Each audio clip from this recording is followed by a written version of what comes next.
Queue న్యూస్లో పనిచేయటకు senior video editors కావాలను సంప్రదించవలసిన నెంబర్లు 8688926084. దోస్తీ వద్దు, బీజేపీలో బీఆర్ఎస్ విలీన ప్రయత్నాలు కుదరకపోతే కనీసం పొత్తు కోసం పాకులాట. హైకమాండ్ తో హరీష్ కేటీఆర్ మంతనాలు. ఏమీ చెప్పకుండా తిప్పి పంపిన బీజేపీ నేతలు. బీజేపీ రాష్ట్ర నాయకుల అభిప్రాయ సేకరణ. పొత్తు విలీనాన్ని వ్యతిరేకిస్తున్న మెజార్టీ లీడర్లు.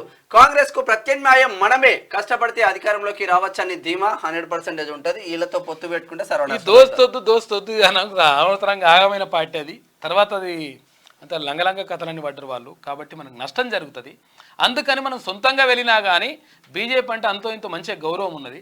ఆ గౌరవాన్ని గట్టిగా నిలబెట్టుకుంటే అధికారంలోకి వస్తామని చెప్పేసి భారతీయ జనతా పార్టీ నేతలు అక్కడ అధిష్టానానికి చెప్తురట. లేదు మేము పార్టీ విలీనమైన చేస్తాం, లేకపోతే ఇన్ననన్నా కలుస్తాం, మీతో కలిసి పనిచేస్తామని చెప్పేసి ఇక్కడ కేటీఆర్ హరీష్ రావు పోయి ఆడ ఢిల్లీలో పోయి మాట్లాడొచ్చిండ్రట.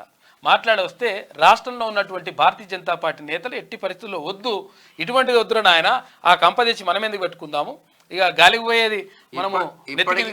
ఇప్పటికే 10 మంది కాంగ్రెస్ కి వీళ్ళు 13 మంది రెడీగా ఉన్నారు. ఇక మిగిలేదు ఏమున్నది రా బాబు దాంట్లో. కల్వకుంట్ల కుటుంబం తప్ప, కల్వకుంట్ల కుటుంబం ఒకవేళ బీజేపీలో జాయిన్ చేసుకున్నారనుకో, ఇక ఎంక్వైరీ ఎవరిపైన వేస్తారంటే ఇక దారుణంగా కూడా పరిస్థితి. కాకపోతే అంటే గాలివే కంపని నెత్తి తలిసుకున్నట్టు అవుతుంది. కాబట్టి ఇక వద్దు అని చెప్పేసి భారతీయ జనతా పార్టీ నేతలు క్లియర్గా చెప్తురట. 9 ఏళ్ల పాలనా కాలంలో కేసీఆర్ కుటుంబం చేసిన అవినీతి అరాచకాలను కాంగ్రెస్ ప్రభుత్వం వెలికి తీస్తున్నది. విచారణలో కుంభకోణాలు బయటకు వస్తే కాక కుటుంబం జైలుకెళ్ళక తప్పదని, బీఆర్ఎస్ క్లోజ్ కావడం ఖాయమని ప్రచారం జరుగుతుంది. ఇక పార్టీని, కేసీఆర్ కుటుంబాన్ని కాపాడడానికి బీజేపీలో బీఆర్ఎస్ విలీనం లేదా పొత్తుకు ప్రయత్నాలు జరుగుతున్నాయి. అయితే బీజేపీ రాష్ట్ర నాయకులు మాత్రం దాన్ని వ్యతిరేకిస్తున్నారు. ఆ పార్టీకి భవిష్యత్తు లేదని, కాంగ్రెస్కు బీజేపీ ప్రత్యామ్నాయం కాబోతున్నదని వాదిస్తున్నారు. 5 కోట్ల ప్రజల ఆకాంక్షలకు అనుగుణంగా తెలంగాణ రాష్ట్రాన్ని సోనియా గాంధీ సాకారం చేశారు. స్వరాష్ట్రానికి 9.5 ఏళ్ల పాటు ముఖ్యమంత్రిగా చేసిన కేసీఆర్ ఉద్యమ ఆకాంక్షలకు వ్యతిరేకంగా పాలన చేశారు. అంతేకాకుండా రాష్ట్రంలోని సంపదను భారీగా దోచుకున్నారు. నీళ్ల కోసం కాకుండా కేసీఆర్ కుటుంబానికి నిధుల కోసం ప్రాజెక్టులు కట్టారు. విద్యుత్ కొనుగోలులో భారీ అవకతవకలకు పాల్పడ్డారు. కనబడ్డ భూమినల్లా కబ్జా చేశారు. కేసీఆర్ను అడ్డం పెట్టుకుని కవిత ఢిల్లీ లిక్కర్ స్కామ్ కు పాల్పడి జైలు జీవితాన్ని గడుపుతున్నది. అయితే ఆమెను బయటకు తీసుకొచ్చేందుకు ఎన్ని బెయిల్ పిటిషన్లు వేసినా ఉపయోగం ఉండడం లేదు. ఆమె ఇప్పట్లో విడుదల కావడం కష్టమని తెలుస్తుంది. ఇదే సమయంలో కేసీఆర్ కుటుంబ అవినీతిపై రాష్ట్రంలో విచారణ కొనసాగుతున్నది.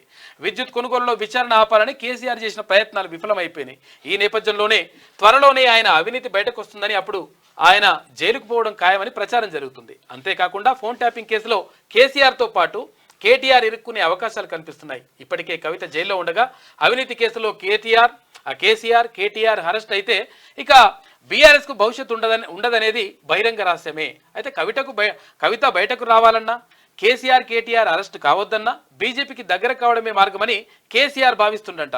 అయితే బీజేపీతో పొత్తు పెట్టుకోవాలని, లేదంటే విలీనం కూడా చేయాలని చెప్పేసి ఆలోచిస్తారట. ఈ క్రమంలో ఆ పార్టీ సీనియర్ నేతలు కేటీఆర్ హరీష్ రావు ఇటీవల ఢిల్లీ వెళ్ళి బీజేపీ హైకమాండ్తో చర్చలు జరిపినరట. అయితే పొత్తు లేదా విలీనం చేస్తారని చెప్పేసి అక్కడ బీజేపీ నేతలతోటి, కేంద్ర నాయకత్వంతో మాట్లాడితే రాష్ట్ర నాయకత్వం ఎట్టి పరిస్థితుల్లో ఒప్పుకుంటలేరు. రాష్ట్రంలో ఉన్నటువంటి భారతీయ జనతా పార్టీ నాయకుడు కూడా దీన్ని సమర్థిస్తలేడు. ఎందుకంటే ఆ కంప మనకెందుకు నాయన, అసలు యాక్చువల్గా వాళ్ళంతా లంగ కథలన్నీ వాడరు. మన పార్టీలకు వస్తే మనకు అంతో ఇంత మంచి పేరు ఉన్నది. ఆ మంచి పేరు కూడా కాస్త గంగల కలిసిపోతుంది. కాబట్టి ఎట్టి పరిస్థితుల్లో మనం ప్రత్యామ్నాయంగా కాంగ్రెస్ పార్టీ అంటే అధికారంలో ఉంది, ఇప్పుడు ప్రత్యామ్నాయంగా మనం ఉన్నాము.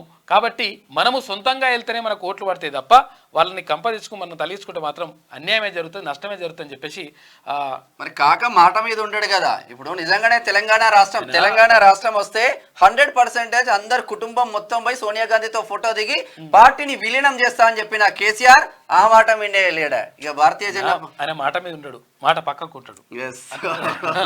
మాట మీద ఉండడు ఆయన, ఇట్లుంటది. కాబట్టి దోస్తు వద్దంటారట. ఇక అనవసరంగా మనకు అందు గురించే బండి సంజయ్ ఓన్లీ ఈయన ఒక్కడిని తీసుకుందామని ప్లాన్ చేస్తుంటారు. మీకు వార్తలు రాయడం, విశ్లేషణ చేయడం వచ్చా? అన్యాయాన్ని ప్రశ్నించడం తెలుసా? ఇంకెందుకు ఆలస్యం? క్యూ న్యూస్ మిమ్మల్ని ఆహ్వానిస్తుంది. క్యూ న్యూస్లో పనిచేయటకు అనుభవం గల కంటెంట్ రైటర్స్ కావాలను సంప్రదించవలసిన నెంబర్లు 8688926084.